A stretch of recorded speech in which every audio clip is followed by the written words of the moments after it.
Welcome to The Way Left. This pod is 2026 and beyond, road back to democracy, we hope.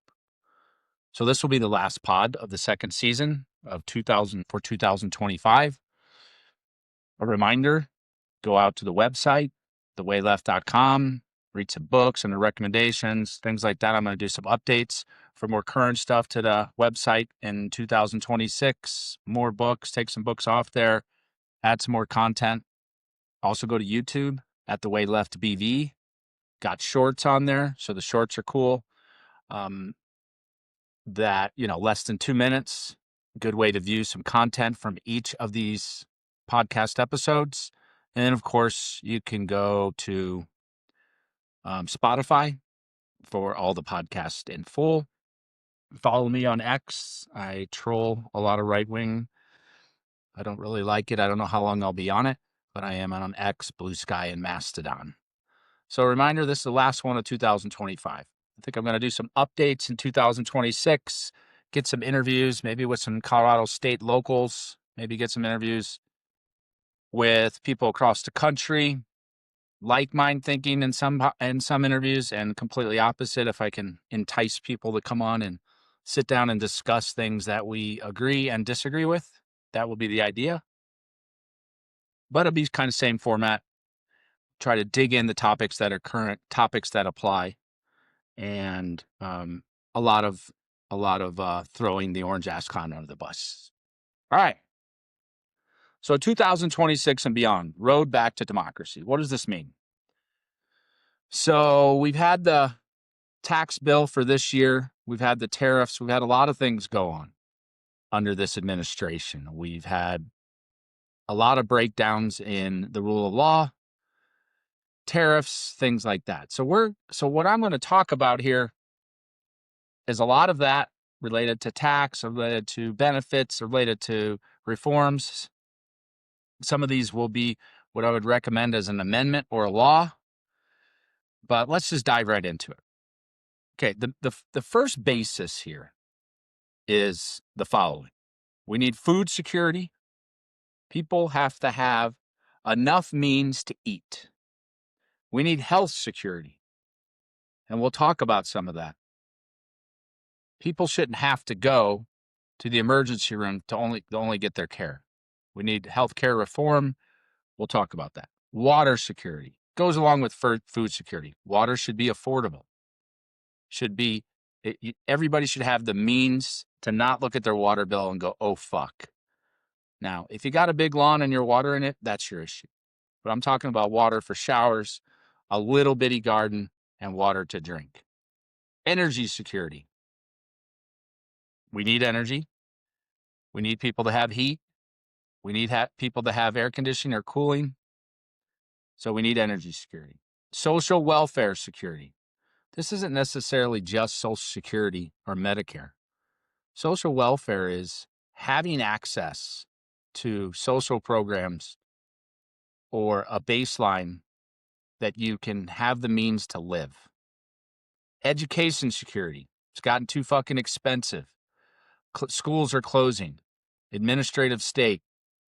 So those are some bases here. Securities that we should have for all Americans. In fact, it should be for all Earthans. Everybody on Earth. But we don't have enough time today to go through every country. Not every country has food security. I think the U.S. is close. It's not good enough. Not every country has health security. U.S. is way off in that regard. Water security, the price of water, what they're doing with data centers. So is water security real? We have droughts. We have water that's bad, lead. We're taking fluoride out of water, things of that nature. Energy security, diverse energy, not just oil and gas. Social welfare security, again, a funded social security program. We'll talk about that. And also social norms, mental health. We'll also talk about that. And education security. People need to be educated. And that doesn't mean they all have to go to college. We all have to go to college. But a basis for education security. No more burning books. Okay. So reforms. Some could be considered for amendments to the Constitution. I'm not going to say which ones, but I'm going to go into some of these. let's just start with the basis of democracy. One of the biggest bases of democracy, rule of law, due process, innocent until proven guilty. Follow the Constitution, Congress, taxation with it, representation. And we need to investigate as necessary the rule of law and when it's not followed. This is not tit for tat. This is breaking the fucking law, following the Constitution. So, for example, this is petty. Trump's name on the Kennedy Center has to be approved by Congress. He can't put his name on there. That's against the law. It's not in the Constitution, but it's against the law. Congress has to approve. They have that authority. That's against the law. Take his name off or get Congress to vote on it. Pam Bondi saying she had a list and saying she didn't when it came to Epstein files. Susie Wiles contradicted her. Was she lying? We need to know. Rule of law. Qatar aircraft deal with Trump Library. Quid pro quo? We need to investigate. Rule of law. It breaks the emolument clause of the Constitution, meaning you just can't get gifts. They have to be approved. Anything in excess of $400. Rule of law. Vietnam casino deal with the Trumps. We did some tariffs. We did a deal. Want to see that deal. We want to see it. The people. Bezos' $40 million film deal with Melania Trump. I want to see the details of that. They produced a film. I'd like to see the details, the legal details on that. Altcoin with Trump's sons. We need audit and full disclosure. I'm not saying they did anything illegal. We know they did. They did quid pro quo. I'm sure that countries bought things there, but maybe we don't know. Audit and full disclosure. Witkoffs and Lutniks. So you have the Commerce Secretary and Howard Lutnick and Steve Witkoff being the representative to Israel and Russia, juggling the old realist. He's a condo magnate that suddenly knows international politics. His son's dealings, audit and full disclosure. So his sons are involved with the Trumps and happen to do things in Arab, Saudi Arabia. We need full disclosure. We need legalities. Let's follow the rule of law. Jared Kushner, audit and full disclosure, deals with Saudi Arabia. Rule of law. We need IRS audits across the board, including DNC, RNC, and Trump. And I'm going to talk about Congress and what rule of law should mean and why our IRS audits are important and on an ongoing basis. So this applies to anybody that breaks the rule of law. If you break the rule of law, you had Menendez who took fucking gold bars with him and his wife, the rep or the senator. He got busted. That's rule of law. He was a Democrat. Boom. George Santos got busted, went to jail. Of course, Trump pardoned him. Boom. Rule of law. Rule of fucking law. So in 2026, when the left wins, they need to investigate. Not tit for tat, rule of law. If we're going to talk about rule of law, we're going to talk about Trump and when Trump's gone. So remember, this is 2026 and beyond. He will be gone. He can't run for a third term, and he probably, based on his health, he'll either be mentally disabled or gone. All security detail and security clearances for any and all related parties in government, including Doge access, rescinded and audited. We need to audit what Doge did. Trump security clearance removed and security detail limited. Donald Trump doesn't deserve to have. He already hid files in Mar-a-Lago. Reforms and laws put in place. We need laws put in place, and we need means to prosecute those laws. Independent counsel to consider any and all implications, not just on Trump, on any president, any member of our Congress. 2026 and beyond, campaign finance reform. This is a fucking joke. I talked about this in other podcasts. Deal with Citizens United, where the Supreme Court said corporations are personhood. So anything can be a personhood, I guess, now. We need public versus private funds. We need full transparency of any private funds. So we need to know exactly who donated, exactly who they donated to, whether it's to the party, to the candidate, how much, on everybody, full transparency. So you want to be a corporation, I need to know exactly how much you donated. I have to know when it was, how much it was, what it was paid in, whether it was paid in cash, whether it was paid in altcoins, whether it was paid in crypto or Bitcoin. Full disclosure. We need limits on donations. We need to write laws around campaign finance, and if we need to make a fucking amendment, make it an amendment. Look at other countries. Now, some other countries pay their congressmen and women and presidents a lot more. I'm all for that if we put restrictions in place. So complete campaign finance reform. Tax-exempt organizations like churches cannot make campaign donations, no taxation, no representation. If you ain't paying taxes, then you shouldn't be able to directly contribute. And you would say, oh, I get personal even though I've got this special exemption. Well, we'll talk about that. When we get an AMT on tax-exempt organizations, a minimal amount that has to be paid, then maybe you can be involved. Maybe you can have a voice. Otherwise, just your the people that attend your churches or are involved in they can still donate. So they still have freedomhood to donate. So limiting the ability of a tax-exempt organization, tax-exempt, representation, taxation with representation. Lobbying needs to be completely reformed, restricted, audited, and transparent. It's gone too far.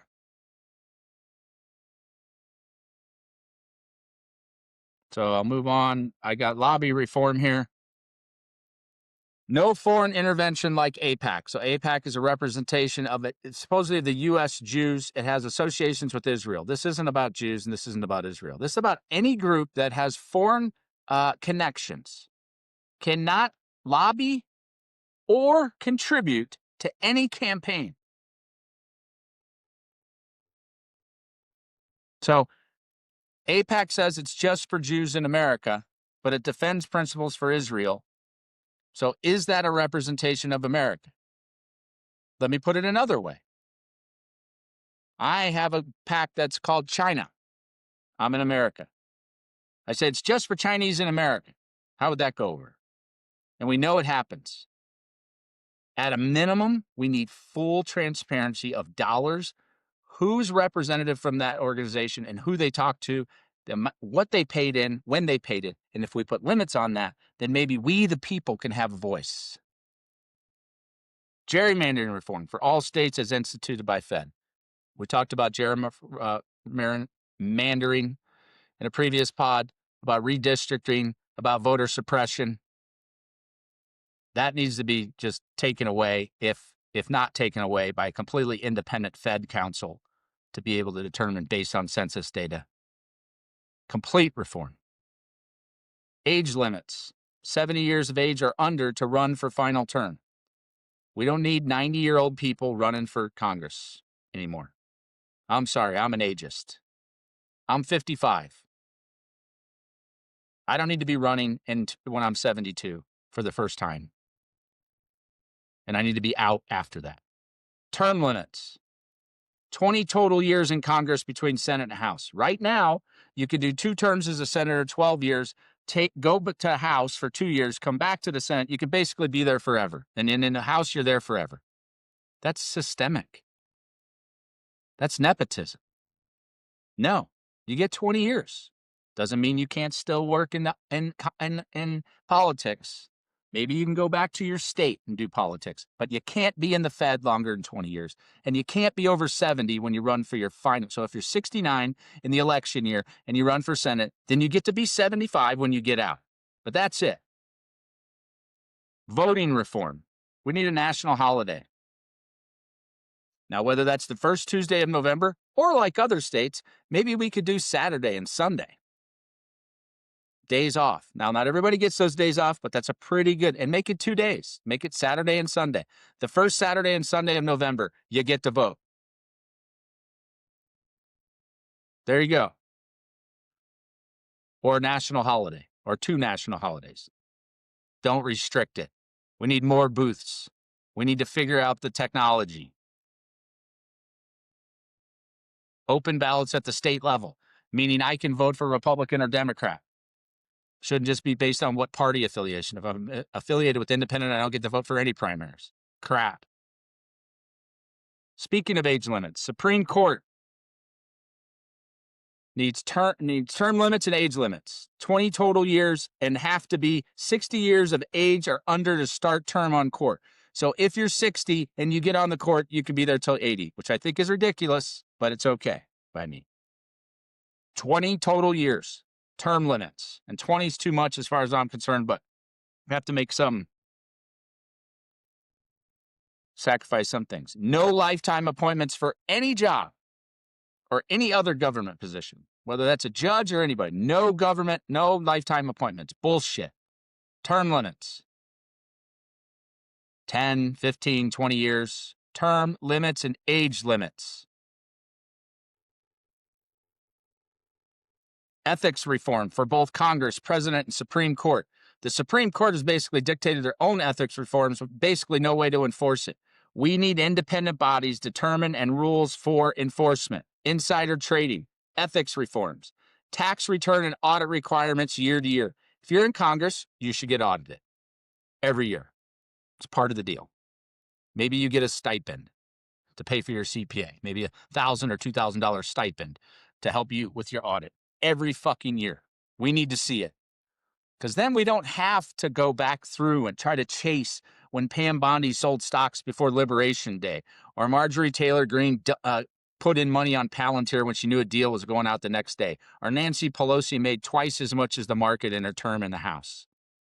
We don't have to argue about that. We do an IRS audit every year. We put restrictions. We get rid of stocks for them. They have to put it in the funds. There's no insider trading. We do ethics reforms with details on how we prosecute it if there are violations. Presidential reform. Executive orders reform. Now, we've seen the abuse of this by Donald Trump, and other presidents have used it too. But when you break the rule of law, tariffs, it's going to the Supreme Court right now. That's done by Congress. Taxation with representation. This is not the unitary executive theory that Project 2025 and the Heritage Foundation want. I don't believe in that. Unitary, unilateral. No. It's we the people. We need tax return and audit requirement, or you can't even run. And you need to have a tax return and audit every year. Independent agencies like the Department of Justice and Fed Reserve have to remain independent and has to be reviewed. Now, people would say I'm putting more bureaucracy in place. No, I'm not. Most of these things are already explicit. They're just not being done. They're being abused. And some of these things we have to codify with laws and with amendments. The Constitution is a living document. It has to fucking change. It hasn't changed in 33 years. It needs updates.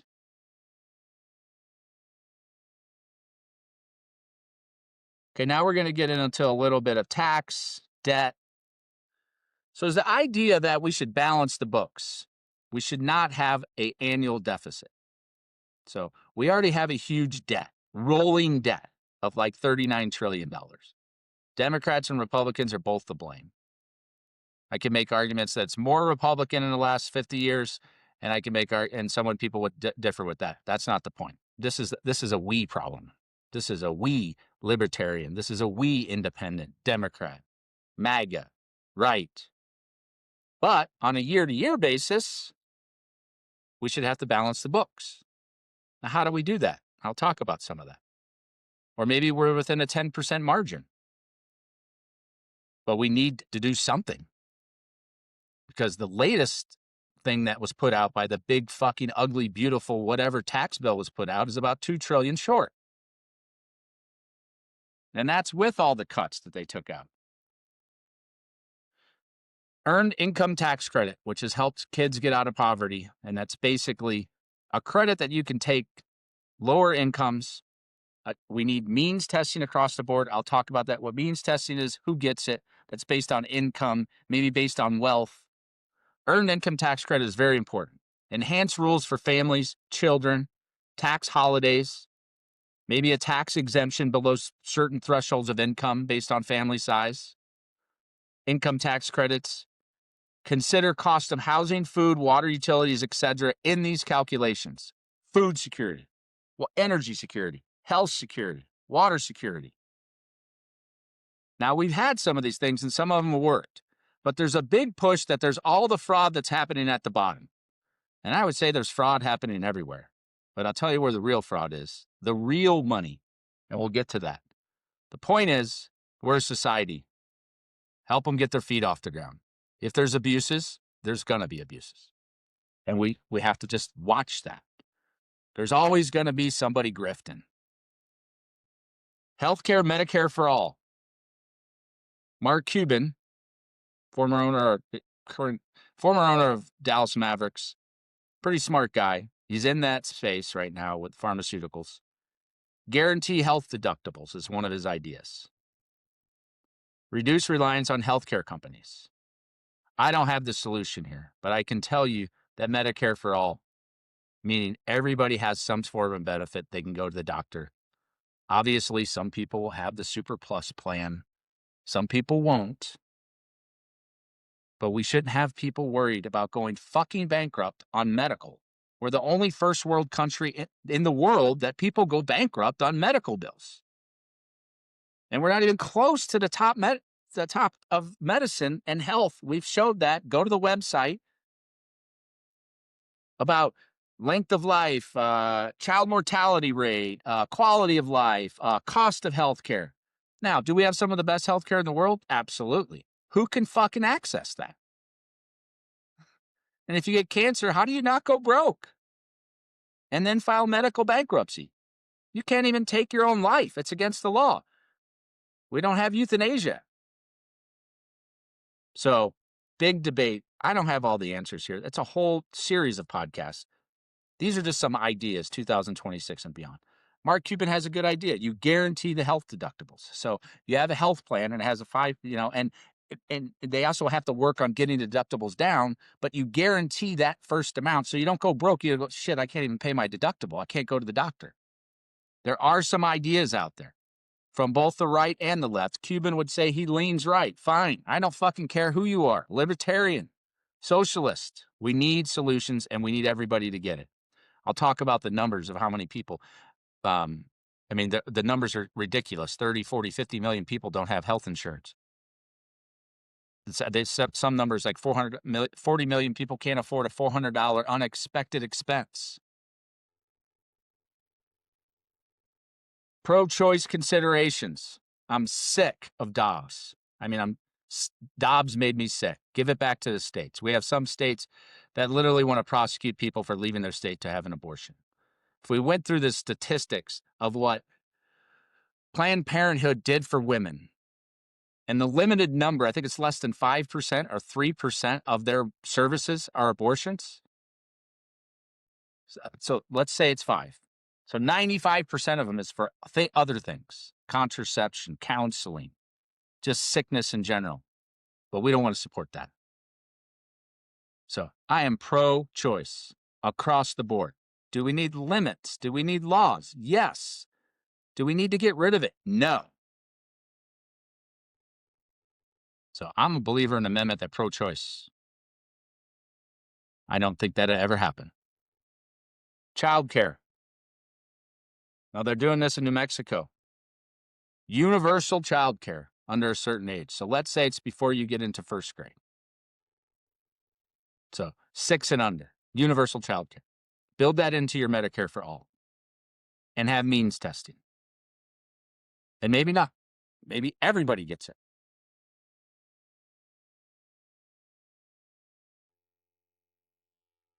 Paid sick leave. 30 million workers in this country don't have paid sick leave. So they get sick and they don't get paid. We have like one of the worst vacation PTO policies in the first world. Our life expectancy is going down. This will be the first year that we haven't grown in total numbers because we've overdone the immigration and making people not want to come here. So, yeah, we need paid sick leave.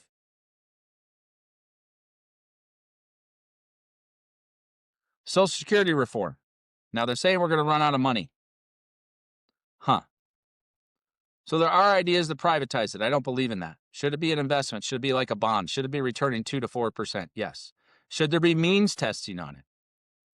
Maybe there should be a progressive rate structure around an Social Security surtax. So in Medicare, they have a regular rate of 1.45%. That's on all your income. And then, I'm sorry, it's at 1.45% up to a certain cap. And then after that, there's a surtax. We've done that for Medicare. We should do it for Social Security. So if you make 200, let's say the cap on Social Security, I don't know, it's about 175, 180 right now, 6.2%. If you, let's say it's called 200,000. If you make 800,000 or someone makes 200,000, they pay the same amount of Social Security tax. Now, some would say they get the same benefits. Remember, it's a tax that produces benefits. And we do need some means testing around it. Meaning, a wealth meaning, right? So if you're over this certain amount, it reduces. So let's say your net wealth is, if it's under $2 million, just picking a number here, but the ideas have to be out there. Under 2 million, you get your full benefits. 2 to 5, you get 75%. Maybe that number is 1 million. Maybe it's 500,000. Net wealth, not income. And it would be generous, but we need that. Here's one I'm very adamant about. Alternative minimum tax. Now, the majority of us pay our taxes through a W-2 through payroll. And there are a lot of people that make a lot of money, and that's mainly their main source. So take doctors. They make $500,000, $1 million a year. They're paying a fuckload of tax. There are a lot of people in the top 1%, top 0.5% that are paying very minimal. Warren Buffett's talked about it forever. Tax me more. We need an AMT, an alternative minimum tax, with a simple calculation that basically says you have to pay at least this percentage. I'm looking at 22% at Fed. That's your minimum federal income tax. Now, if you go over that, you go over it. Corporations, minimum tax, 25%, up from 21, which Biden and Trump both pushed down, I think, from 22. And we need tax code simplification. Again, these are long podcasts. I could have 10 podcasts just on tax code simplification. The broader perspective here, as I get to the IRS, is the more money you have, the less likely you are to pay your fair share. Now, Elon Musk said he's paid $10 billion. Well, I'm sure he has. He's worth $1 trillion. Almost $1 trillion, $500 billion. He wants to make $1 trillion from Tesla. How much does 10 billion make? What is 10 billion? So 100 billion is 10% of $1 trillion. So 10 billion is 1%. I'm not saying he pays 1% tax. But if there's grift, the grift is more at the top in dollars than all the bottom put together. There might be more people grifting on the bottom, but believe me, the grift at the top, in terms of monetary value to this fucking country's bottom line, to balancing the budget, is definitely at the top. Estate tax restructure, wealth tax. I recommend this video. This is a lady named Ray Madoff. She's a Boston College professor. She has a YouTube video. Watch it. So she's not as worried about the estate tax. So the estate tax gives you an exemption on a certain amount so you don't get taxed at estate tax rates. I think they've pushed it up to 15 million. Scott Galloway from the Prof G, he wants to push for $1 million. I'm in agreement. The estate tax should be, whatever the number, it's not 15 million. The majority of people are not worth that. So who are we giving the gift to? We're giving the gift to the top 3 to 5%. The estate tax. Now, some say that was double taxation. Wealth accumulation. And so the question is if we had a proper AMT in place and proper tax structure where you couldn't delay, because I could delay the tax forever, and then I can gift it off and basically have basis value. That's the whole technical discussion. Listen to Ray Madoff, Madoff, just like Bernie Madoff, Ray. There's a lady, a Boston College professor. Watch the YouTube video. It goes into the estate tax structure and the wealth tax structure. We need to take that and implement some of that. We need a wealth tax transfer. We need for everybody to pay their fair share. Now, People would argue that if you get all the earned income tax credits, you don't get your fair share. Again, we all have to participate in a democracy. Then people would say, why do we even have income tax? Well, tell me how you're going to pay for shit then. Some people want a flat tax. Well, guess who a flat tax kills? The bottom 90% or the bottom 60%. So tax code simplification, all for it. Make it easier to figure out what the fuck you owe. And you have to have a minimum tax. And you can't just avoid that through wealth and estate and gift tax exemptions.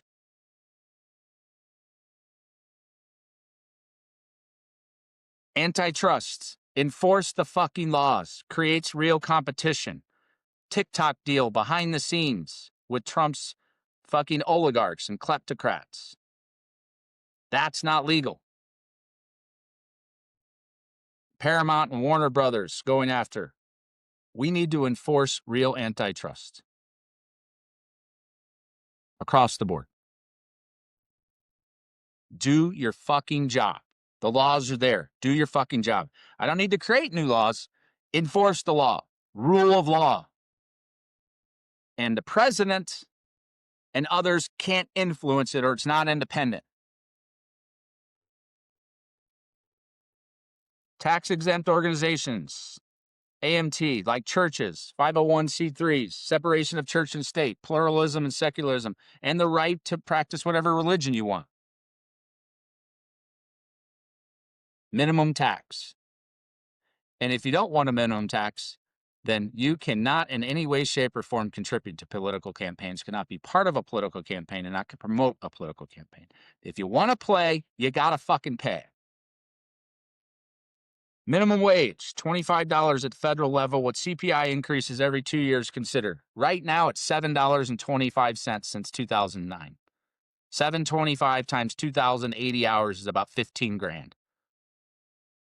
One representative in Southern State, Republican representatives, someone asked, this isn't a living wage. He goes, well, some wages aren't a living wage. Can you believe? I mean, think about that. So states have adjusted. I think Colorado's 20. Some states have done 15. Some states have done 25. The argument would be the states have to do it. Bullshit. Fed needs to be a leader. $25. Now, UBI is another one. Universal Basic Income. I've talked about this. Milton Friedman was for some of this. Think tech, oil and gas, remediation. Share the prior required as required. Elon Musk talks about this. We're going to have UBI for everything. So some sort of baseline. Maybe that's through an earned income tax credit, right? Maybe that's through tax holidays. So I'm not saying we just hand out money. Now, Trump says he wants direct cash. I'm for that. How do we tax it? How do we track it? How do we pay for it? I'm a believer in UBI, but it could be a variation. It could be an earned income tax credit. It could be tax holidays for people with the means testing under a certain amount or up to a certain age. Scott Galloway proposes like under 30 to get them off the ground. So I think there's ideas there. It doesn't necessarily have to be UBI. It could be a variation, like I said, of the earned income tax credit. Tariff reform, stop the trade war, regressive taxes. For those that still don't understand, when we put tariffs on other countries, Americans pay them. When they put tariffs on us, that country's people pay them. Tariffs should be run by Congress, taxation with representation. That's in the Supreme Court right now, and hopefully they'll rescind that. I don't know how that's going to all fall out. But you just can't tariff the world. Everything's not a fucking emergency, and tariffs are a bad policy. There are better ways to reshore manufacturing. There should be directed tariffs on things about security or certain industries, but there shouldn't be universal tariffs. And sure in the fuck shouldn't be a tariff on an island full of penguins. It's one of the worst decisions ever. Ron Navarro, his economist, whose muse is called Ron Varro, which is the anagram of his own name, is just a fucking joke and a felon because he tried to help steal the election in 2020. Stop the trade war. Make Congress do it. If Congress wants to pass tariffs, then Congress can pass tariffs. Taxation with representation, not unitary executive fucking Project 2025 authoritarian policy.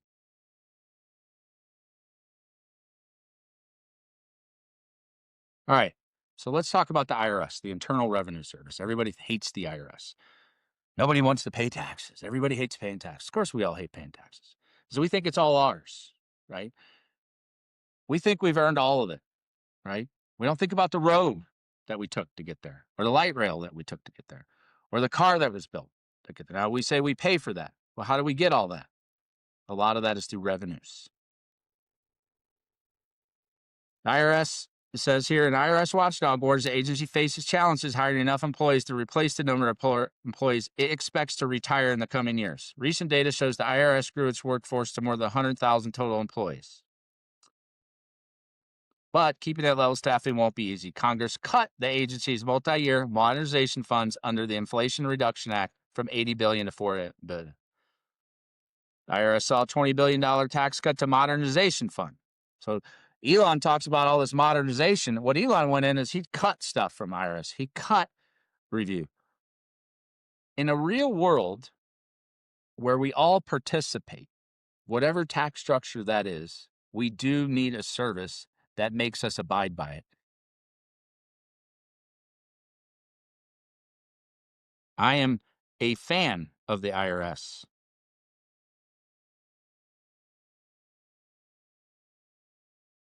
The U.S. foregoes hundreds of billions of dollars each year due to unpaid taxes.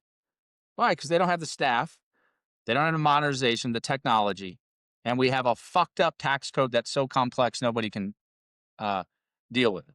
Now, companies like Intuit fight for that. They want that tax. And a lot of countries, Intuit can't exist because it's so easy to file your taxes. And then on corporate and stuff like that, then they have actual tax attorneys and law firms. But we've made it so fucking complex. Make it easier, make it straightforward. You still need some of those companies, but not at the level that we need them now. Too complex.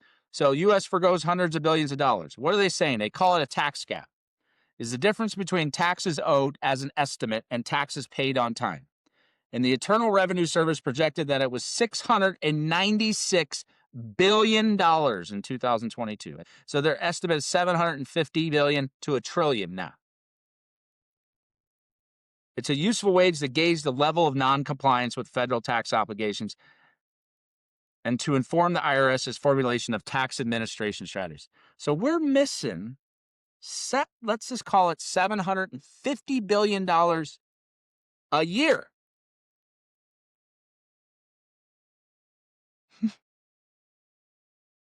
And enforcement mechanisms, tax administration, a ridiculous tax code. We have solutions. We won't do it. And let me think. That's just the owed and tax. That's just an estimate. I wonder who's doing that. I'm sure it's all the poor people. Not. So we got upwards of a 750 to a 750 billion to $1 trillion missing each year. But what we want to do is we want to reduce the IRS. We want to not modernize it so that what? So the grift continues?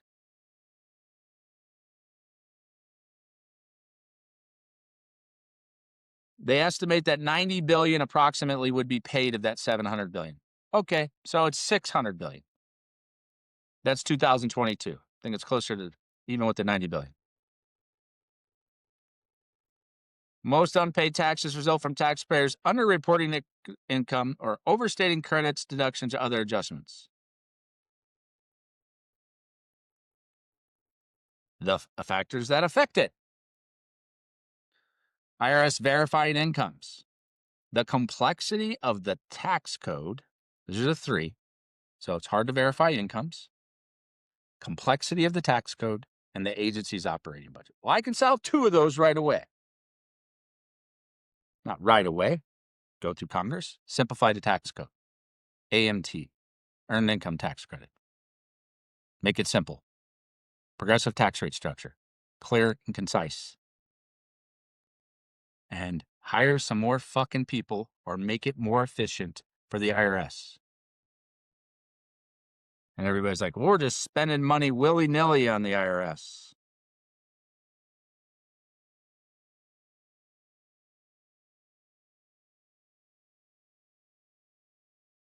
All right.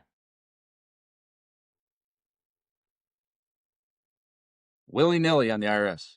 What does it cost the IRS to collect taxes? Again, estimate, but a pretty good one.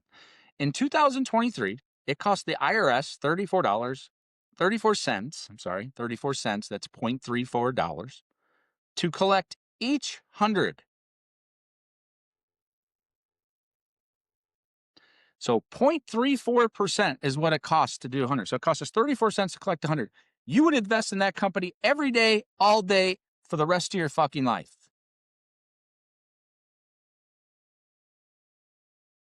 So it dropped from 53 cents to 34 cents from 2010 to 2023 to collect.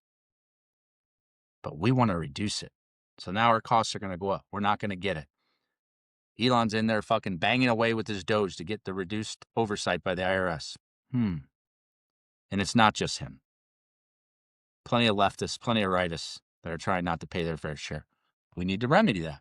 Simplify the tax code. AMTs for individuals and corporations. Readjustment of wealth and estate taxes. Readjustment of income tax credits. Readjustment of Medicare and Social Security, especially Social Security, maybe a surtax on Social Security. Balance the budget. How do we balance the budget? Boy, if we had an extra 700 billion to a trillion, that's we had 7 trillion, we're spending 5 trillion. Now we're only a trillion off. And if we have a 10% rule, if we actually tax people to make them pay, as Warren Buffett has said over and over again, I'm not taxed enough. Capital gains, deferred income, all sorts of ways never to pay or pay your fair share. And just because you pay more than somebody doesn't mean you're paying your fair share in a democracy. Okay, so we went through a lot of tax stuff. I'm sure everybody's thrilled about that. Talked about some reforms. Now we're going to get into some more reforms specifically. And a lot of this has to do with what's happened over the last 11, we're going on the 12th month here of the MAGA Destroy Democracy Parade. Let's talk about the Department of Defense, the Pentagon, Department of War, which he wasn't allowed to change. Congress would have to approve that. There's another rule of law violation. Homeland Security and immigration reform. These are my opinions. Reduce the budget. Incentivize states. What does that mean? Do we need to be the greatest spending military in the world? God, I think if we cut 50%, we'd still be. Make it more efficient. We don't need giant fucking new ships that Donald Trump's talking about. He wants to name himself. We don't need those. Those are targets. He wants to put nuclear weapons on them. Talk to anybody. Listen to the Bulwark and their talk with Mr. Nichols, who was in the Navy for years and now teaches. He'll tell you specifically, no, you need more efficient. Drone technology. So there's all sorts of solutions here. Building bigger ships is not one of them, and we don't need to be spending the kind of money that we're spending. Build back in USAID under these departments. USAID is soft power. It's also good for the planet.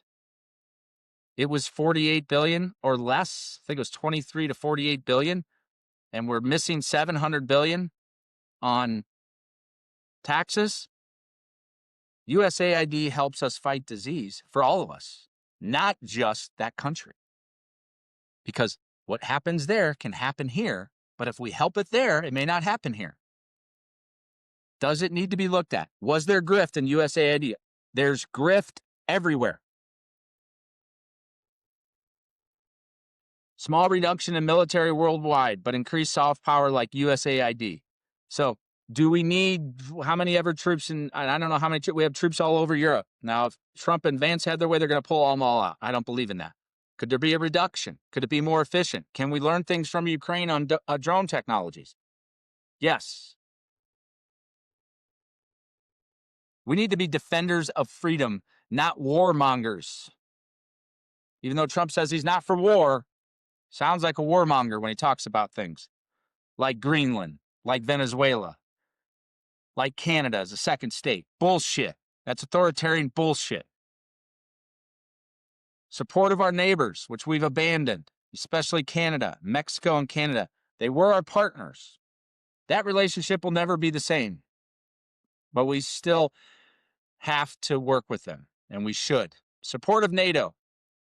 Now, I agree that there should have been some push for them to do more defense spending. But if we understand the roots of NATO, basically it was us saying, hey, we'll protect you. Don't build any nuclear weapons, and you don't necessarily have to build up your defense. Times have changed. I'm not against some buildup of military, especially when you got a fucking authoritarian dictator, murderous, rapist bastard in Vladimir Putin right on the border. But to completely leave them and throw them under the bus is not the right way for Earth, for Earthens, for America, for Europeans, for anybody. Support of Ukraine, obvious. Support of EU, obvious. Elon Musk wants to turn them all, they want to get rid of the EU because they know the EU has power. So what they want to do is turn everything into nation states, right? Individual countries have no power, no affiliations, so we can push them around more. We can't push the EU around as much. I'll give you my opinions on, well, let me give you my opinion right now. If I'm fucking Denmark or EU, I'm treating the US like they're not going to be a partner in the future. I'm still going to do deals with them. I have to do deals with everybody. But I'm going to make sure, because the EU is the third largest economy in the world. US, China, and the EU. EU's 10 times bigger than Russia in terms of GDP.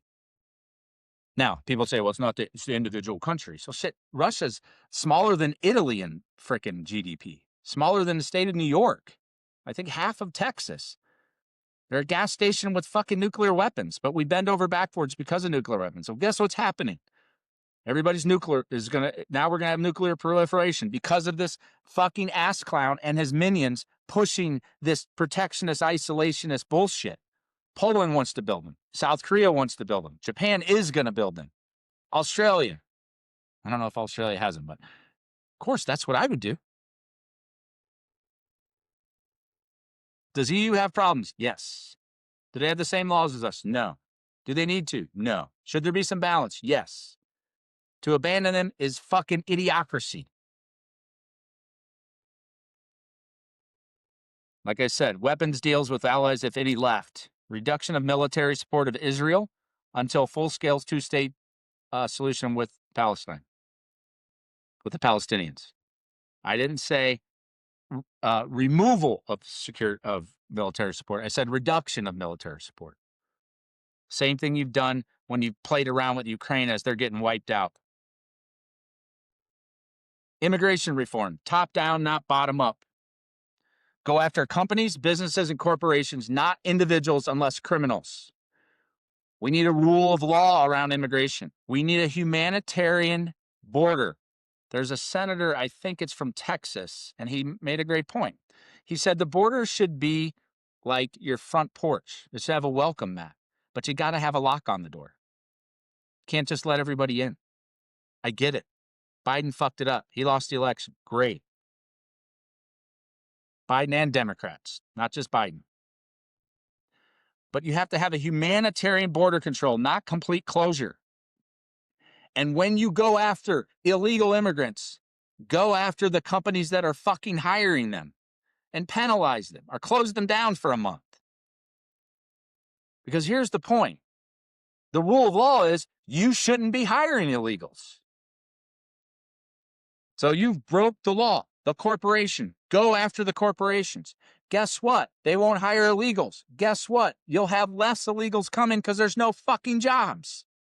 Top down, not bottom up. Take off the fucking masks. H-1 visa reform, visa green card. Now, Trump has his gold card that you can buy your way into this country for $1 million or $5 million if you're a corporation or individual. I don't know that I'm against that, but I can tell you I don't trust them to do the due diligence. Right? This is a guy that says MBS from Saudi Arabia who's butchered and chopped up people is a good guy. I know you still have to deal with Saudi Arabia. You don't got to praise him. He let Putin land on Alaska. Who the fuck are we dealing with here? So H-1 visa, I think he upped it to 100,000. Bullshit.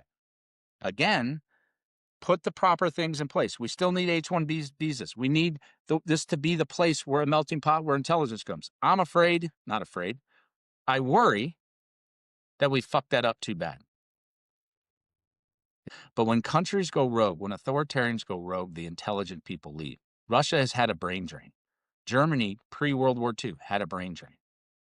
Guess where Einstein's from? Germany. A lot of those guys were from Germany. They all left. A lot of them left Europe if they were Jewish. Where'd they go in that case? A lot of them went here. So we need that. Every country needs that. You need to share those resources, and you need humanitarian, non-xenophobic H-1B visa and green card. I don't know if it's reform. Maybe it's just abiding by the law. But the idea that we're going to fuck our way out of this, meaning we're going to have enough kids when we have closed borders, is a joke. There are two things. There's immigration and emigration. And I guess there's three things. And there's static. Right now, in the United States, not only is that our length of life go down since COVID and ongoing for the average man and male and female, but we also didn't have a plus number in terms of how we grew because of a hard crackdown on immigration. Okay, we did it. But you need immigrants because what happens is people emigrate. They leave. We see this state to state. Think of Japan. They're struggling. They can't reproduce enough because they had a frickin' isolationist policy. It isn't because Japan isn't nice. It's because it became so homogenous that the kids wanted out. That's what we want to do here. Great. Not a solution. You need immigration. You need legal, humanitarian immigration and enforcement, rule of law, no fucking mass, due process. And where do you get that money? Well, you reduce the military spend. You don't build fucking warships. You build proper ships. You build technologies. You're still going to have to spend money on that. And then you put that money towards proper immigration. But we don't need to up ICE. You can find criminals without ICE finding them.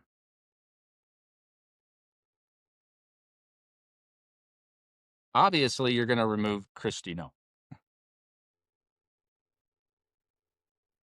Reform relationships around the world and also make some very clear points in the next 2 to 3 years. Trump's not going to do this, so this is probably 2028 and beyond. Hungary, El Salvador, Qatar, Vietnam, Argentina, UAE, Ghana, Turkey, Russia, China, and Israel.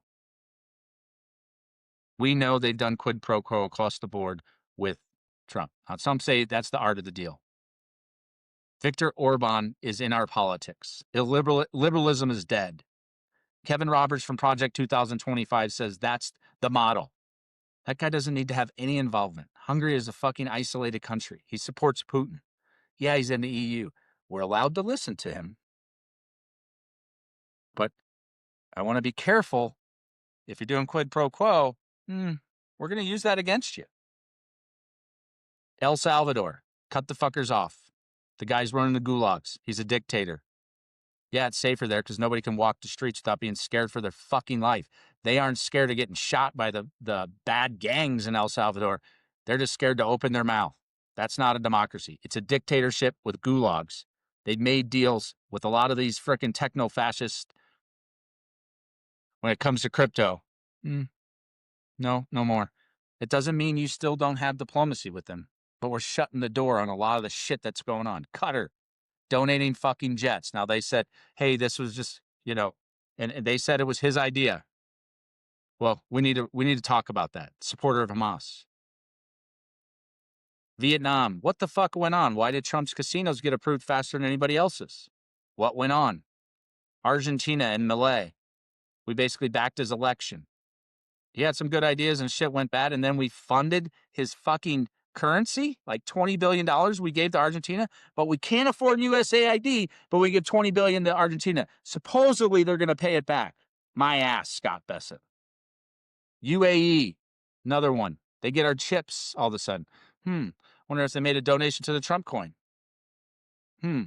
Why do they get our chips, our semiconductor chips? I want to know. Ghana, another country that took some of our illegal immigrants. Huh? Why? Why did you do that? Tell me why. What deal was made? We don't need to send people to gulags. If you want to repatriate people to countries because they're illegal, then have due process. If they are criminals in our country, they go through due process and either end up in jails here or we send them to those countries to be put in jails, not just randomly sending them off to fucking gulags in countries they may have never been and never know about and may not speak the language. Russia, we know the details. It's quid pro quo. He's got something on Trump. Stop treating them as if they're anything other than a nuclear power. They're not a business power. They're not a player. Have a strong line against them. You still have to deal with them. You still have to be diplomatic. But don't bend over backwards for that fucking dictator. China, you always have to deal with. Israel has too much power in this country, as far as I'm concerned. This has nothing to do with the conflict. They have too much power in this country with AIPAC and Netanyahu and us asking for him to be pardoned for corrupt fucking politics. Bullshit.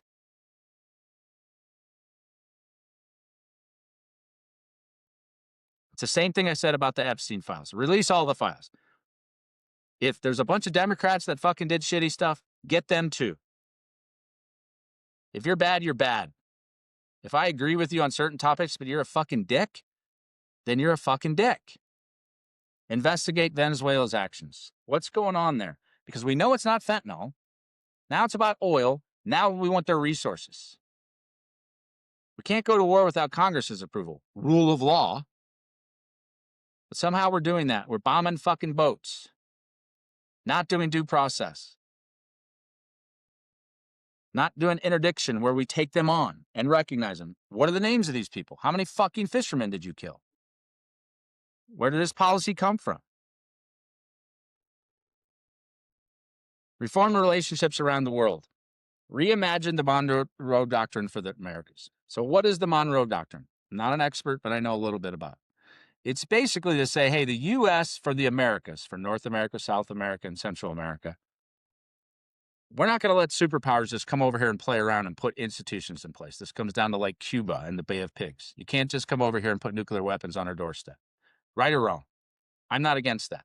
The Monroe Doctrine is not to do regime change and bomb fucking boats in Venezuela and a lot of the things that we did in Latin America over the years. Right? The Iran-Contra affair that everybody lied about and people should have been impeached for during the 80s with Reagan. So we need to reimagine that doctrine. We need to talk about, these people should be our partners. There are some bad pills out there. Maduro is a monster. Is the solution bombing the boats? No.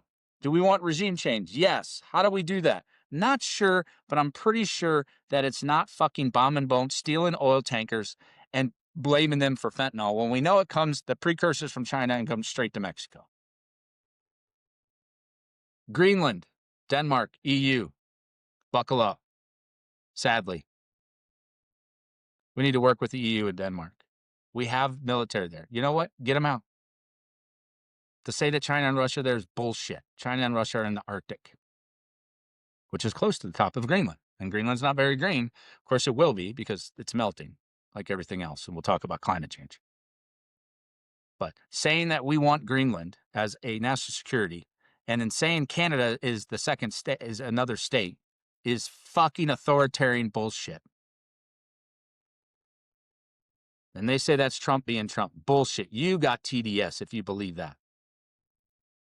So you got to work with them. We need a better plan for Greenland.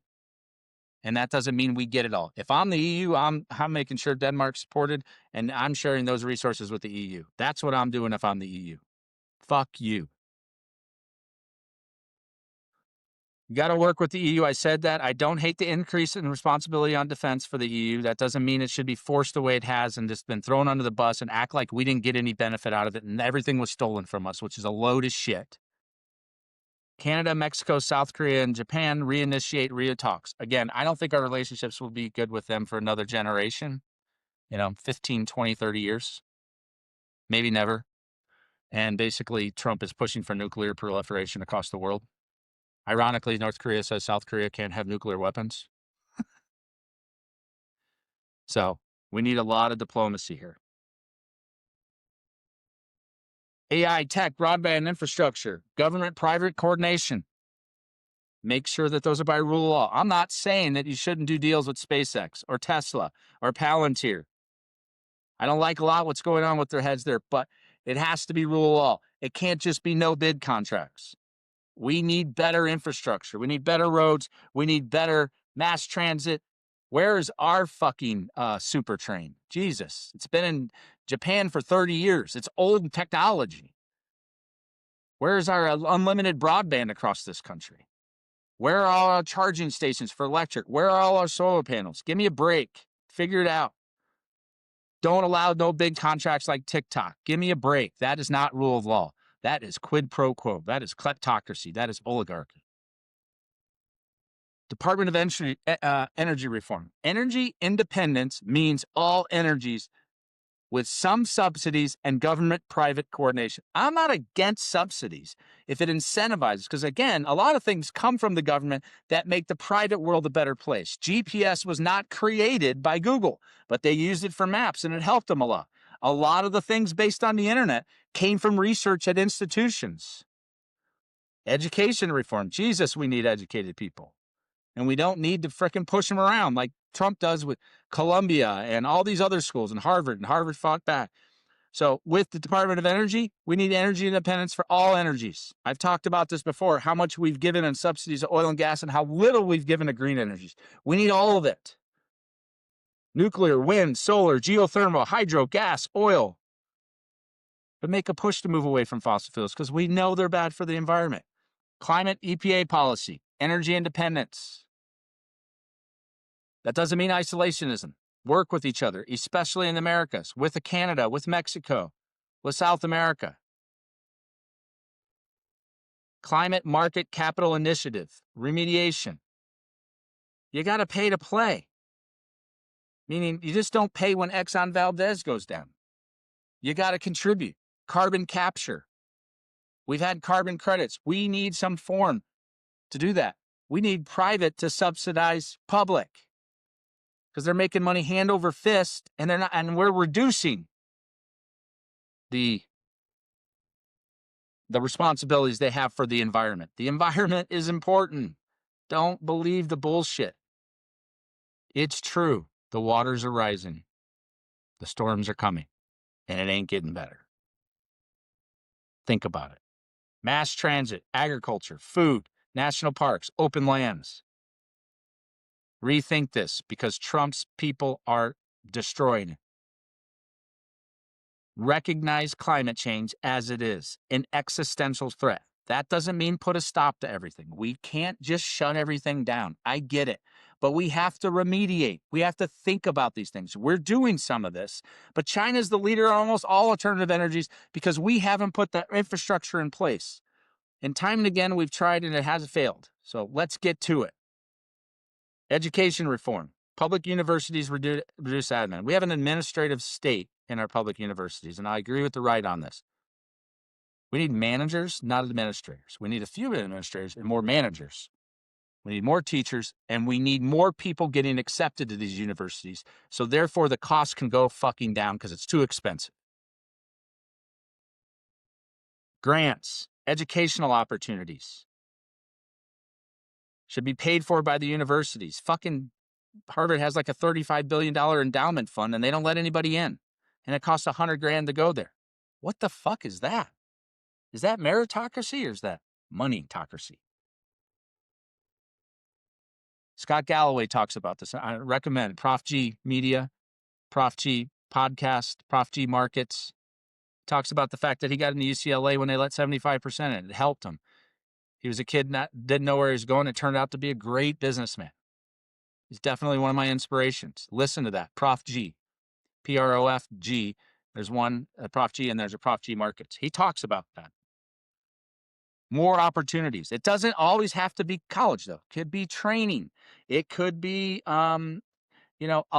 electricians, plumbing, trades. It could be a lot of things. It doesn't necessarily have to be college, but we need a reformulation of this, and we need less of an administrative state at all levels.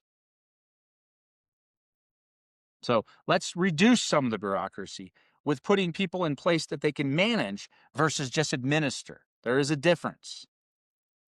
The Fed Department of Education should still be a standard bearer. The idea that we're going to get rid of the Fed Department of Education, which is what Trump is doing under Linda McMahon. Now, remember, Linda McMahon's husband, they're the WWE billionaires, thought AI was A1 sauce, steak sauce. That's the leader of the Department of Education right now, who's basically stripping it.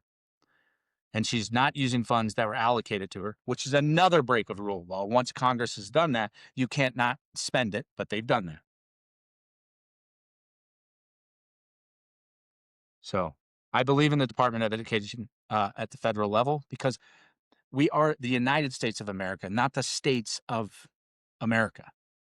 So we do need some principles, the Constitution, some departments, Department of Education.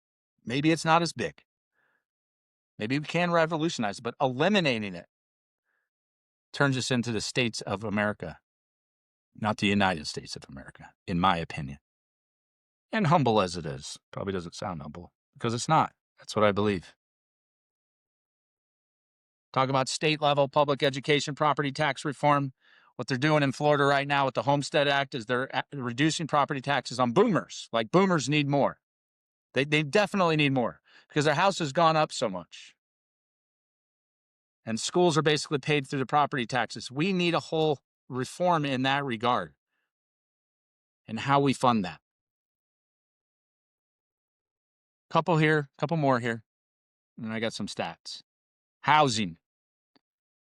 So there's a book out there by Ezra Klein and Thompson, I think it is, called The Abundance Movement. I recommend it. They have some good ideas. Affordable housing, think abundance movement. We need a little less regulation. We need more housing. It will reduce the cost. We need less restrictions on, multiple, condo units or townhomes in certain neighborhoods. Government-private coordination with a little less bureaucracy. Yes. Gun reform. I'm not going to dive into this. No autos, no AR-15s, no ghost guns, etc. We need red flag laws in every state. And if people say that's a privacy problem, well, if you own a gun, you've given up some of your privacy because you have a fucking weapon. Required training, passing courses that are a little more difficult than just signing your name on a dotted line at fucking Walmart to buy a fucking gun. And that leads into limited private prisons. A private prison is incentivized for incarceration. It is proven that they go out and try to get laws more restrictive. Has to be in coordination with the Fed, like NASA or defense. I'm not saying eliminate them. We don't need all private prisons. We're one of the most incarcerated, if not the most incarcerated country in the world already. And we have fucking shootings all the time. So we're just going to put everybody in prison? I mean, that's Elon's solution, just like El Salvador. Woo! I guess everybody's visiting there and loving it. Nobody's going there. But the crypto kings and Elon, it's such a safe and wonderful country. Yeah, you can't say anything. You can't have a gun. Back to homelessness and crime, mental health, push fund system. This comes back to the whole idea is that we need a social welfare system. Better social welfare system. So I've said a lot here. And so what some people would say is, boy, this is going to cost a lot. Well, there's a cost to everything, right? It could be monetary, could be mentally, physically. But let's look at some of the costs just to finish this off, okay? Fiscal year 2025, the top 10, and I talked about this before in Road to Debt, got Social Security, Medicare, net interests or interest on our debt, health, national defense, income security, veterans benefits, education, transportation, natural resources, and 3% other. So we're talking about 22% for Social Security and the bottom one, transportation, 2%, like that. Percentage of dollars, we've got Department of Health and Human Services, Social Security Administration are 1 and 2, Department of the Treasury, Department of Defense, Department of Veteran Affairs. So these are all the costs. So we are spending a lot. Are we doing it effectively?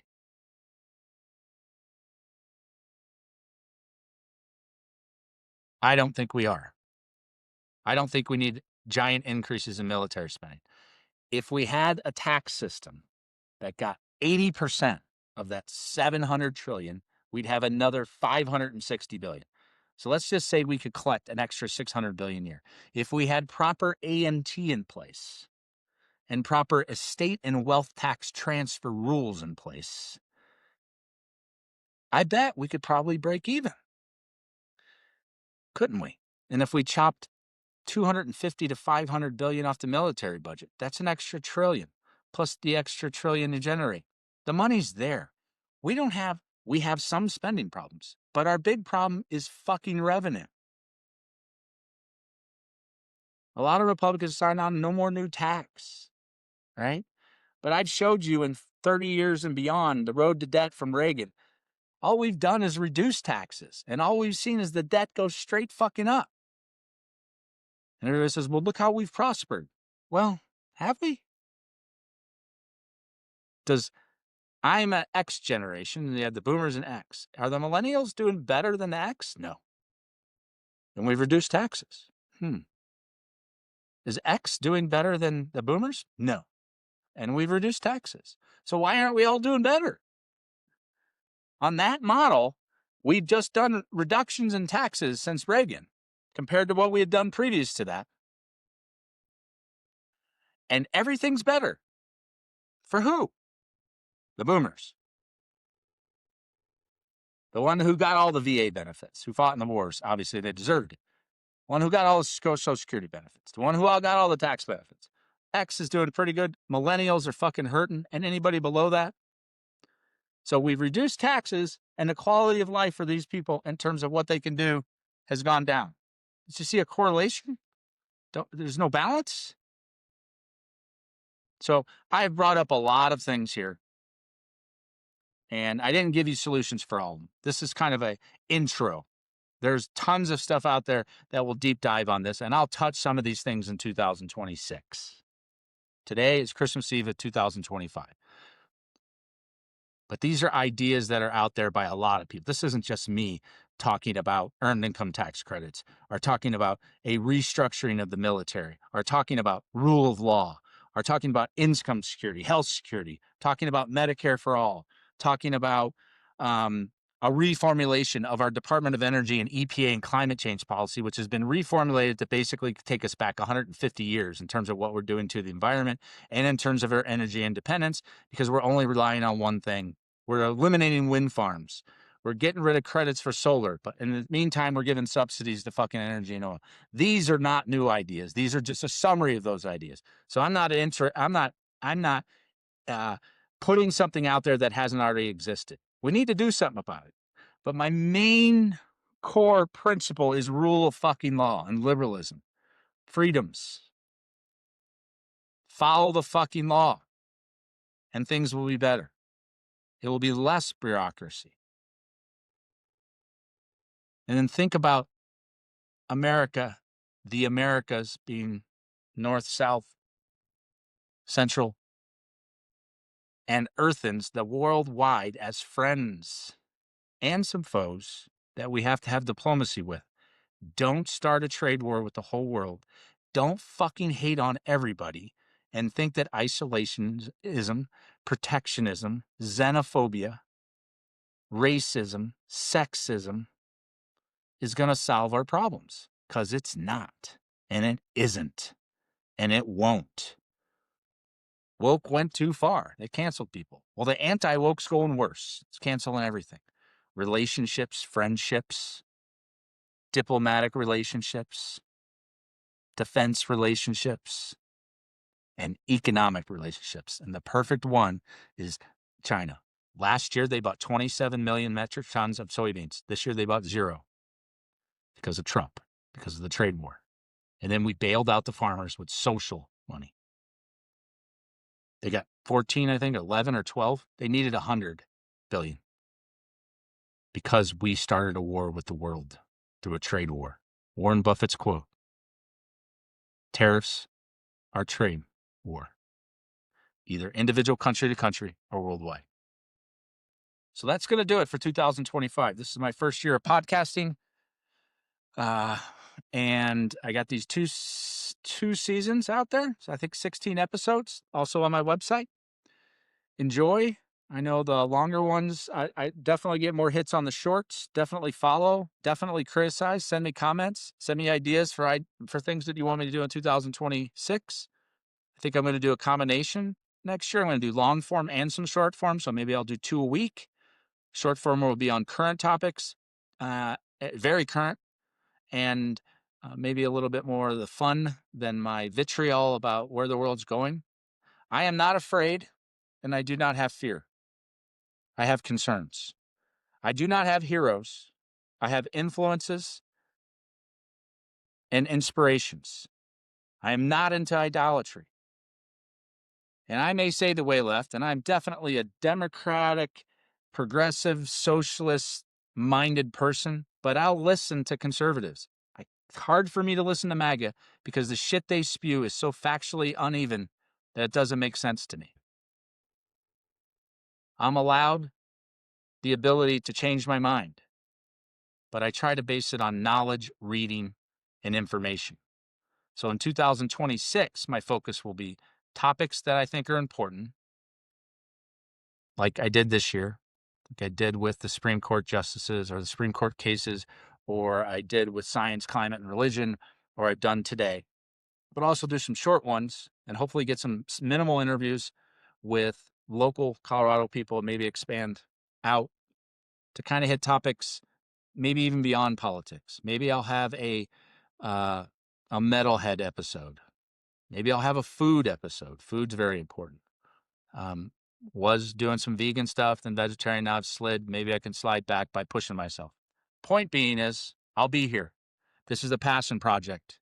I have a lot of passion about the earth, about America, and about the future. I'm worried, but I'm not fearful. I'm not afraid of fucking anything. Maybe that's a fault. And on that, I'd like to say thank you to everybody, anybody, the 5 people that are listening. I love it. So I thank you for watching this last episode of 2025 of The Way Left, and I look forward to 2026. Happy holidays and Happy New Year, and go fucking Earthens. Thank you.